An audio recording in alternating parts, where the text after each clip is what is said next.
A pleasant day. I'm Jem Alcoba. I am Blaquera. And I'm Trish Muga, your news anchors for today. And this is News Alert.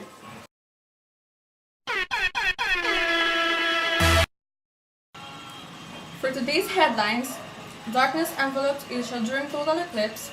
Darkness fell across the parts of China and India last Wednesday morning. And this is Adrian for the report. Thank you, Jem. Last Wednesday morning, we saw a total eclipse.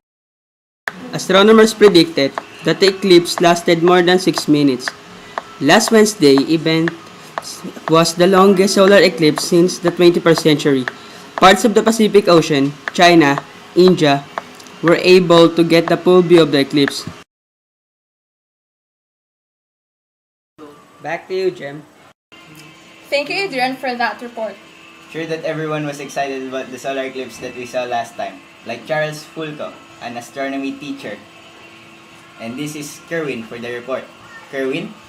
Thank you, Luis. Now, I'm with Mr. Charles Fulco. Mr. Charles Fulco, what can you say about the solar eclipse that happened? You can't find words to adequately describe it. But if you become addicted, you'll need to see the next one. Thank you, Mr. Charles. This is Kerwin reporting from New York City. Back to you, Luis. Thank you, Kerwin.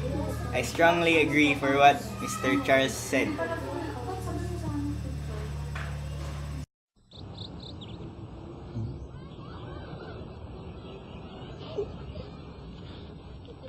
Last Vita.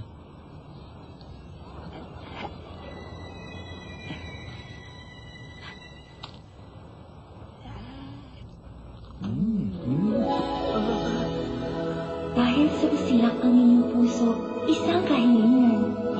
Sports car! Yung red!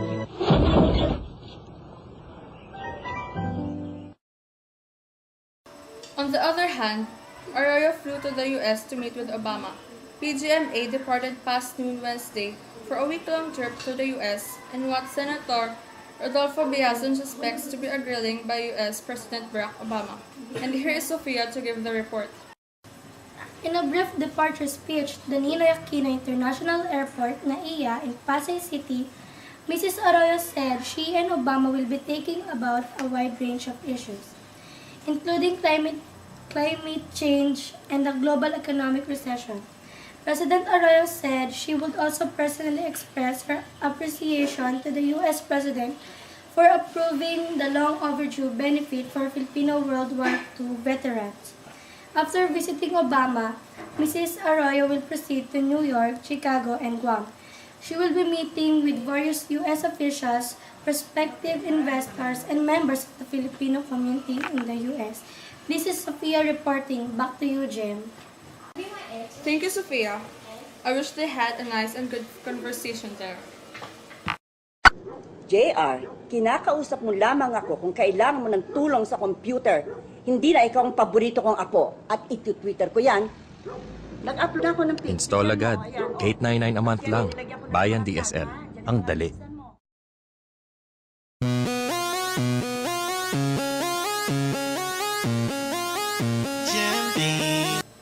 And for our local news, North Cotabato placed under state of calamity due to floods due to damage to agriculture caused by flooding in 15 of 18 towns in Cotabato. The province has been placed under a state of calamity. And here is Jasmine for the report. The state of calamity covers 15 the 18 towns in Cotabato, but he did not name the municipalities. Sakdalan also asked the national government through the DSWD for rice and medicine supplies. DSWD Secretary Esperanza Cabral said flooding in Region 12 has affected to 30,000 families.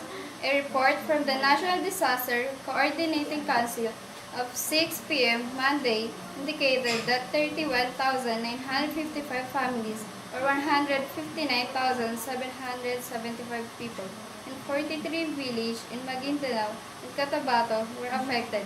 It showed that flooding affected 20,000 families, or 100,000 people, in Cotabato City, 4,430 families, or 22,150 people in Cotabato Province, 100 families or 500 people in Sarangani, and 7,425 families or 37,125 people in Sultan Kudarat, Town in Maguindanao. This is Jasmine reporting. Back to you, Luis at Jem. If you want to give some donations or help, it will be a big help for them.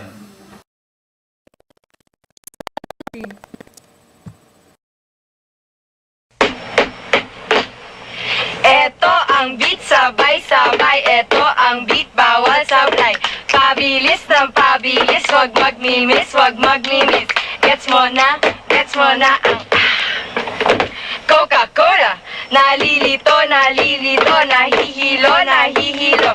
Kokoto, kokoto, kokoto, kokoto. Former President Corazon Aquino has passed away.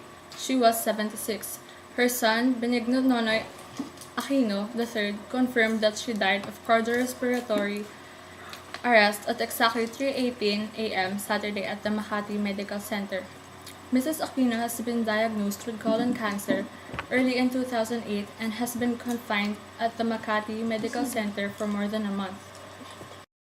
Mrs. Aquino, widow of Senator Benigno Aquino Jr., will be remembered as an icon of democracy, having led a military-backed popular revolt in 1986 that ousted a dictator who ruled the country for 20 years. At about 5 a.m. outside the hospital, Noynoy read a statement announcing the death of his mother. The statement read, "Our mother peacefully passed away at 3:18 a.m., August 1, 2009, of cardiorespiratory arrest. She would have wanted to thank each and every one of you for all the prayers and your continued love and support. It was her wish for all of us to pray for one another and for our country." Hinihiling po ng aming pamilya ang kaunting panahon para makasama namin ang aming mahal na ina. Later today, we will be announcing further details of her wake para sa lahat ng ating mga minamahal na kababayan na nais magbigay ng respeto sa aming ina. Maraming salamat po.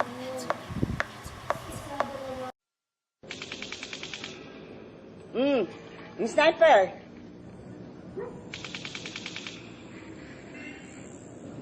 Point nga ako M60 yung akin. Flashbang! Flashbang! Teka, nakaharap pa ako. Hintayin mo naman ako makalampas. Alpha Team wins. Oh, puro abangers na naman dito Install agad. Reset! Reset! $899 a month lang. Bayan DSL. Ang dali. Call 449-2000. Here is Luis for the next news. Conjoined infants were born with 2 heads and 1 body. Remain in guarded condition at the government-run Jose Fabella Memorial Hospital in Manila. The conjoined twins were identified in the hospital as a baby girl Arshaga, their surname. Were born Tuesday to a 29-year-old mother from Muntinlupa. And this is Adrian for report. Dr. Ruben Flores, the hospital director, said the conjoined twins were placed in a neonatal intensive care unit while receiving antibiotics treatment for neonatal pneumonia.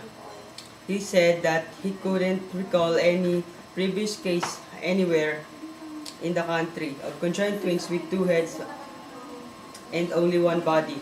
He also said on Thursday, since the initial workup they ran Wednesday's morning showed congenital heart abnormalities. This is Adrian reporting. Back to you, Luis. Thank you for the report, Adrian. And here is Trish for the weather report. Thank you, Luis.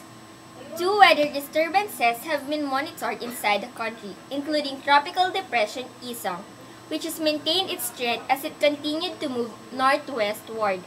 Pag-asa said that Isang was seen 300 kilometers east-northeast of Virac, Catanduanes, and now is traveling at 22 kilometers per hour, and the tropical depression has maintained maximum sustained winds of 55 kilometers per hour near the center. No storm warning has been raised. On the other hand, another low pressure was sighted at 440 kilometers west of Dagupan, Pangasinan, and its expressed